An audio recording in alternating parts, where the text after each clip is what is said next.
ஒரு அமைதியான கிராமத்தில் வயதான பாட்டி ஒருவர் வசித்து வந்தார். அவர் மிகவும் பாசமாகவும் தனது தோட்டத்தில் வரும் பறவைகளுக்கு உணவு கொடுப்பதை வாடிக்கையாகக் கொண்டு இருந்தார். கடும் வெயில் நண்பகலில் காகம் ஒன்று பாட்டியின் வீட்டின் மேல் பறந்து வந்தது. அது சுற்றிப் பார்த்தபோது தோட்டத்தில் ஒரு குடம் நீர் இருந்தது. ஆனால் அந்த நீர் குடத்தின் அடிப்பகுதியில் மட்டுமே இருந்தது. அந்த புத்திசாலி காகம் ஒரு யோசனை செய்தது. அது சிறு கற்களை ஒன்று ஒன்றாய் எடுத்து குடத்தில் போட்டது. மெல்ல நீர் மேலே உயர்ந்தது. பாட்டி ஜன்னலிலிருந்து பார்த்தபோது சிரித்துவிட்டு கூறினாள், "அருமையான புத்திசாலித்தனம்!"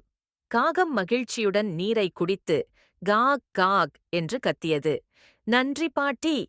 அன்று முதல் பாட்டி அந்த காகத்துக்கு சோறு, தானியம், தண்ணீர் வைக்கும் பழக்கத்தை வைத்தார். அவ்விருவரும் நல்ல நண்பர்களாகிவிட்டனர்.